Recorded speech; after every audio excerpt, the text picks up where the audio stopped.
கன்னிராசி அன்பர்கள், உங்களுடைய ராசிக்கு 6ஆம் இடத்திலிருந்து 7ஆம் இடத்திற்கு சனி வர, இதை கண்டக சனி காலம் அப்படின்னு சொல்லுவோம். ஆனால் இந்த சனியை பற்றி அர்த்தாஷ்டம சனி, கண்டக சனி, அஷ்டம சனி, விரய சனி, ஜென்ம சனி, பாத சனி, இதெல்லாம் சேர்த்து 7 சனி அப்படின்னு நம்ம சொல்கிறோம் இல்லையா. இதில் கண்டக சனி அப்படின்னு சொல்லக்கூடியது வந்து பலன் தராத நிலை தான். அது நல்ல ஒரு நிலையாக அந்த காலத்தை எடுத்துக்கொள்ள முடியாது. இது பொதுவானது. ஆனால் உங்களுடைய ராசிக்கு இந்த காலத்திலும் நல்லது நடக்கும். 7ஆம் இடத்துக்கு சனி வர, அப்போது எல்லாருக்கும் ஒரே மாதிரி அது இருந்துருமா? உங்களுடைய ராசிக்கு 7ஆம் இடம்ன்றது குருவுடைய வீடாக வருது. உங்களுடைய ராசிக்கு சனி 5 மற்றும் 6ஆம் இடத்திற்கு அதிபதியாக இருக்கு. அப்போது இதே இப்போ விருச்சிகத்துக்குன்னு எடுத்துக்கிட்டா 7ஆம் இடத்துல சனி வருது அப்படின்னு வச்சுக்கிட்டா 3, 4ஆம் இடத்திற்கு அதிபதியாக இருப்பார். சுக்கிரனுடைய வீட்டில் அவர் இருப்பார். அப்போது ஒவ்வொருத்தருக்கும் 7ஆம் இடத்துல சனி வராருன்னும் போது அது அவருடைய ஸ்தானம் என்ன அப்படின்றதும் மாறுகிறது. அவர் வரக்கூடிய வீடு என்ன அப்படின்றது மாறுகிறது. அங்கு எந்த நட்சத்திரத்தின் வழியாக அவர் பயணிக்கிறார், அதிலிருந்து தான் அவர் பலனை தர முடியும். இது மாறுறது. அதனால் பொதுவாக 7ஆம் இடம் கண்டக சனின்னு சொல்லி நீங்கள் கவலைப்பட வேண்டிய அவசியமே கிடையாது. கட்டாயம் இந்த சனி பயிற்சியில் உங்களுக்கு நன்மைகளும் நடக்கும். நம்ம என்ன சொன்னோம்? நன்மைகளும் நடக்கும் சொல்லியிருக்கோம். நன்மை தான் நடக்கும் அப்படின்னு சொல்லலை. எதனால் அப்படி ஒரு புள்ளி வச்சுருக்கோம்னு கேட்டால், அப்போது இந்த சனி வந்து 7ஆம் இடத்துல இருக்கார், கண்டக சனின்னு சொல்கிறோம். 5 குடையவன் 7ல் இருக்கார் அப்படின்றது நல்லது. 5ம் 7ம் தொடர்பு பெறும்போது ஒருவர் ஆசைப்பட்டதை அடைவார், ஒருவர் ஆசைப்பட்டதை அனுபவிப்பார், ஒருவர் விரும்பிய இடத்திற்கு போய் சேருவார், அதாவது ரீச் பண்ணுவார் அப்படின்றது அர்த்தம். ஏன்னா இந்த 5, 7 அது வந்து காதலாக தான் இருக்கணுன்ற மாதிரி நிறைய பேர் புரிஞ்சு வச்சுருக்காங்க. 5, 7ஆம் இடம் சம்மந்தப்பட்டுருச்சு, 2 பேரும் சேர்ந்துட்டாங்க, பலமாக இருக்கிறாங்க, அதை சுபருடைய பார்வை பார்த்துடுச்சு அப்படின்ட்டுலாம் இருந்ததுன்னா இவங்க லவ் மேரேஜ் பண்ணிவிடுவாங்கன்ட்டு. அந்த லவ்ன்றது அவங்களோட விருப்பம், திருமணம் சம்பந்தமான ஒரு விருப்பம். இப்படிப்பட்ட ஒரு பொண்ணை நான் விரும்புகிறேன், கல்யாணம் பண்ணிக்கிறேன், இந்த மாதிரி ஒரு பையனை விரும்புகிறேன், கல்யாணம் பண்ணிக்கிறேன், அவ்வளோதான். அதை தாண்டி இதை படிக்கணும்னு ஆசைப்பட்டால் அதை படிக்க முடியும். இப்படிப்பட்ட ஒரு வேலைக்கு தான் போக முடியும், இந்த பிஸ்னஸ் தான் செய்ய முடியும், இந்த ஒரு கண்ட்ரியில் தான் போய் நான் செட்டில் ஆக போகிறேன், இது போல் ஒரு வீட்டை வாங்குவேன், இப்படி ஒரு கார் வாங்குவேன் அப்படின்னு அவங்க என்னெல்லாம் ஆசைப்படுறாங்களோ அதையெல்லாம் அடைய முடியும் இந்த 5, 7 தொடர்பு வந்தால்.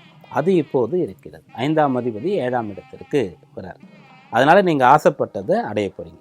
அப்போது உங்களுடைய வயது என்ன, உங்களுடைய குடும்ப சூழல் என்ன, அதை பொறுத்து நீங்கள் ஆசைப்பட்டீங்கன்னு சொன்னால், சரியான ஆசையை பட்டீங்க அப்படின்னு சொன்னால் கட்டாயம் அது வந்து உங்களுக்கு கிடைக்கும். இப்போது நீங்கள் ஒரு காலேஜுக்கு போயிருக்கீங்க படிக்கிறதுக்காக. அப்போது அந்த ஃபேமிலி சுச்சுவேஷன் வந்து அவ்வளோ கஷ்டப்பட்டு நீங்களாவது படிக்கணும், போன ஜென்ரேஷன் படிக்கலையேன்னு சேர்த்து விட்டுருக்காங்க. அப்போது 5, 7ஆம் இடம் வேலை செஞ்சு இந்த காதல் விருப்பங்கள் வருதுன்னு சொன்னால் அப்போ நீங்கள் பண்ணிங்கன்னா அது பிரச்சனையை தான் கொடுக்கும். நீங்கள் காலேஜ் முடிச்சிட்டிங்க, வேலை கிடச்சிட்டு, வேலையில் சேர்ந்துட்டீங்க, கல்யாண வயசு வந்துடுச்சு, வீட்லேயும் கல்யாணத்துக்காக பார்க்குறாங்க. அப்போது உங்களுக்கு ஒருத்தரை பிடிச்சிருக்கு, ஒரு பொண்ணை பிடிச்சிருக்குன்னா அப்போ நீங்கள் வீட்டில் போய் சொல்லி அந்த லவ் வந்து அரேஞ்சாக பண்ணி மேரேஜ் பண்ணிக்கலாம். அப்போது எந்த ஆசை எப்போ படுறோம், யார் போடுறோம் அப்படின்றது இருக்குது.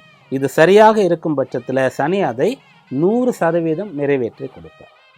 அதே மாதிரி ஒரு ஸ்போர்ட்ஸ்மேன் அந்த அளவிற்கு வந்து திறமை இருக்கிறது, அவ்வளோ பயிற்சி பண்ணியிருக்காரு, அதுதான் லட்சியம்னு சொல்லி எவ்வளோ தியாகம் பண்ணியிருக்காரு, ஆனால் வாய்ப்பே கிடைக்கல. கட்டாயம் இந்த சனி பயிற்சி காலத்தில் வாய்ப்பு கிடைக்கும். கலைத்துறையில் இருக்கக்கூடிய ஒருத்தர் அதற்காக எல்லாத்தையும் விட்டுட்டு குடும்பம், வீடு, ஊர் எல்லா வசதியும் விட்டுட்டு வந்து கஷ்டப்படுறார், நிறைய பயிற்சி பண்ணார், பல ஆண்டு காலமாக முயற்சிக்கிறார், இப்போ கிடைச்சிடும். அரசியலில் ஒருத்தர் இருக்கார், ஒரு தொண்டனா சாதாரணமாக உறுப்பினராக சேர்ந்ததுலேருந்து பல ஆண்டு காலம் அந்த கட்சிக்காக பாடுபட்டிருக்கார். ஆனால் அவரத்தில் பெரிய பேக்ரவுண்ட் இல்லை, அவரத்தில் பெரும் பொருள் இல்லை அப்படின்ற காரணத்தினால அவருக்கு வாய்ப்பு கொடுக்கல. இந்த சனி பயிற்சி காலத்தில் அந்த வாய்ப்பு தேடி வரும். அட்லீஸ்ட் முயற்சி பண்ணால் கிடைக்கும். அதை நீங்கள் கிடைக்க பெற்று பயன்படுத்தி கொள்ள முடியும். உங்களுக்கு ஒரு பொறுப்பு கொடுக்குறாங்கன்னா நல்லா நிறைவேற்றி பெயரை எடுத்து கொடுக்க முடியும். உங்கள் பேர் வந்து தலைமைக்கு தெரியக்கூடிய அளவிற்கு போக முடியும். தேர்தலில் வந்து உங்களுக்கு வந்து ஒரு வாய்ப்பு கொடுக்குறாங்க, சீட்டு கொடுக்குறாங்கன்னு சொன்னால் ஜெயிச்சு காட்ட முடியும். அந்த அளவிற்கு பலன்களை கொடுக்கும். அதனால் இந்த சனி பயிற்சின்னு சொல்லும்போது கண்டக சனி கஷ்டப்படுத்தும் அப்படின்றத தாண்டி உங்களுடைய லட்சியத்தை நிறைவேற்றும். இப்போ நம்ம சொன்னது எல்லாருமே பாருங்கள், ரொம்ப ஈஸியாக ஆசைப்பட்டு அடையிற விஷயமா இருக்காது. அதான் என் பேஷன், அதான் என்னுடைய கோல். அதை நோக்கி தான் நான் வந்து பாடுபட்டுட்டு இருக்கேன். பல ஆண்டு காலமாக ஆசைப்படுறேன், முயற்சியும் பண்ணுறேன், பயிற்சியும் பண்ணுறேன், அதுக்காக நிறைய தியாகமும் பண்ணியிருக்கேன்.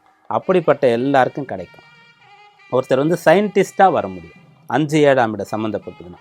நான் ஒன்றை கண்டுபிடிக்கணும்னு தீவிரமாக இருக்கக்கூடிய ஒருத்தர் அதை வந்து கண்டுபிடிப்பார். இப்படி சொல்லிகிட்டே போகலாம். இதெல்லாம் உங்களுக்கு சாதக பலன். கல்வி, உத்தியோகம், தொழில், உங்களுடைய தனிப்பட்ட ஆர்வம், பேஷன், இதில் வந்து நீங்கள் ஜெயிக்கிற காலம் இது. அடுத்து கவனமாக இருக்க வேண்டியதுன்னு பார்க்கும்போது 6ஆம் அதிபதியாக இருந்து 7ல் இருக்கார். ஆரோக்கியத்திற்கு முக்கியத்துவம் கொடுங்க. தீயவர்களை நம்பி ஏமாந்து விடாதீர்கள்.